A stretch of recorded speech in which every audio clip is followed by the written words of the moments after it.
국민의힘이 당원 개정 절차를 마무리하고 추석 전 새 비대위 출범을 목표로 속도를 내고 있습니다. 기존 비대위원 전원이 사퇴 의사를 밝혔는데요. 네, 국회에 나가 있는 취재기자 연결하겠습니다. 구하림 기자. 네, 추석 전 비대위 출범을 목표로 하는 국민의힘은 이제 새로운 비대위원장 인선만 남겨놓고 있습니다. 당원 개정을 포함한 절차를 숨가쁘게 오늘 하루 종일 밟았습니다.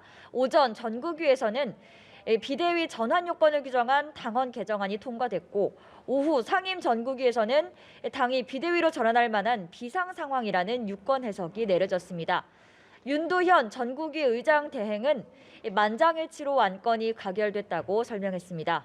이제 누가 새로운 비대위를 이끌지가 관심인데요. 권성동 원내대표는 오는 목요일이나 금요일 새 비대위원장을 발표할 것이라고 했습니다.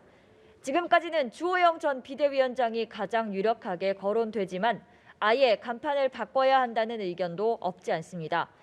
이 비대위 체제에 반대하는 이준석 전 대표는 SNS에서 가처분 맞을 것이 두려워서 비대위원장이 누구인지도 못 밝히는 비대위를 이제 추진합니까? 라고 밝혔습니다. 네, 이어서 민주당 상황도 알아보겠습니다. 이재명 대표가 검찰의 소환 통보를 받은 가운데 반격에 나선 모양새입니다. 김건희 여사 특검을 추진한다고요?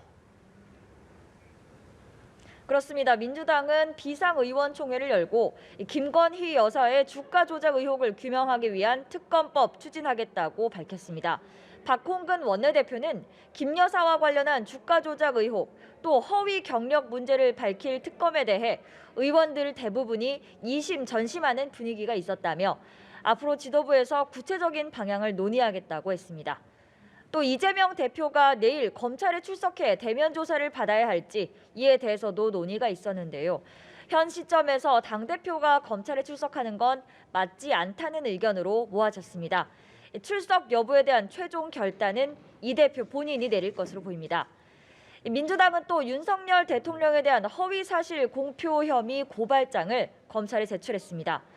대선 당시 윤 대통령이 김건희 여사의 주가 조작 의혹과 관련해서 외국 증권회사 출신인 이모 씨의 거래를 일임했다고 했는데 지금 진행되고 있는 관련자 재판에서 이 발언이 거짓으로 드러났다는 주장입니다. 이 같은 민주당의 맞고발에 국민의힘 권성동 원내대표는 공당으로서 범죄 혐의자를 엄호하지 말아야 한다며 또 이재명 대표는 당당하게 검찰에 출석해야 한다고 비판했습니다. 네, 국회는 윤석열 정부 첫 검찰총장으로 지명된 이원석 후보자 인사청문회도 열었는데요. 지금 상황 전해주시죠. 네, 이원석 후보자 인사청문회는 지금도 진행되고 있습니다. 오전에는 초반부터 여야 의원들의 신경전이 치열했는데요. 잠시 영상으로 보시겠습니다. 이 업무방해죄가 1, 2심 모두 징역 8월에 집행유예 2년을 선고를 받았습니다. 매우 이것은 이해관계가 상반된다고 볼 수 있습니다. 최 의원께서 정말 결단을 내려주시길 요청드리는 바입니다. 이원석 후보자 청문회가 아니라 최강욱 의원 청문회로 바꾸는 게 맞겠다. 계속적으로 문제 제기를 하시는 것은 이번 근본 인사청문회에 별 관심이 없다. 후보자님 가까우신 많은 분들이 윤석열 총장을 사석에서 형님이라 부른다라는 제보를 해주셨습니다. 식물 총장에 그친다 이런 평가를 받고 있다라는. 대통령과의 사적 관계는 저는 전혀 없습니다. 말씀 중에 제가 바로잡고 싶은 것은 대통령에 대해서 한 번도 사석에서 형님이라고 불러본 적이 없고. 네, 보신 것처럼 국민의힘은 최강욱 의원 재척 문제를 꺼내 들며 최 의원을 청문회에서 배제해야 한다고 주장했고 민주당은 이원석 청문회지 최강욱 청문회는 아니지 않느냐고 맞섰습니다.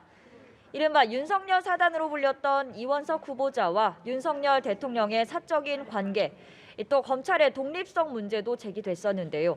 야당 의원들이 철저한 검증을 예고한 만큼 오늘 청문회 늦은 시간까지 이어질 것 같습니다.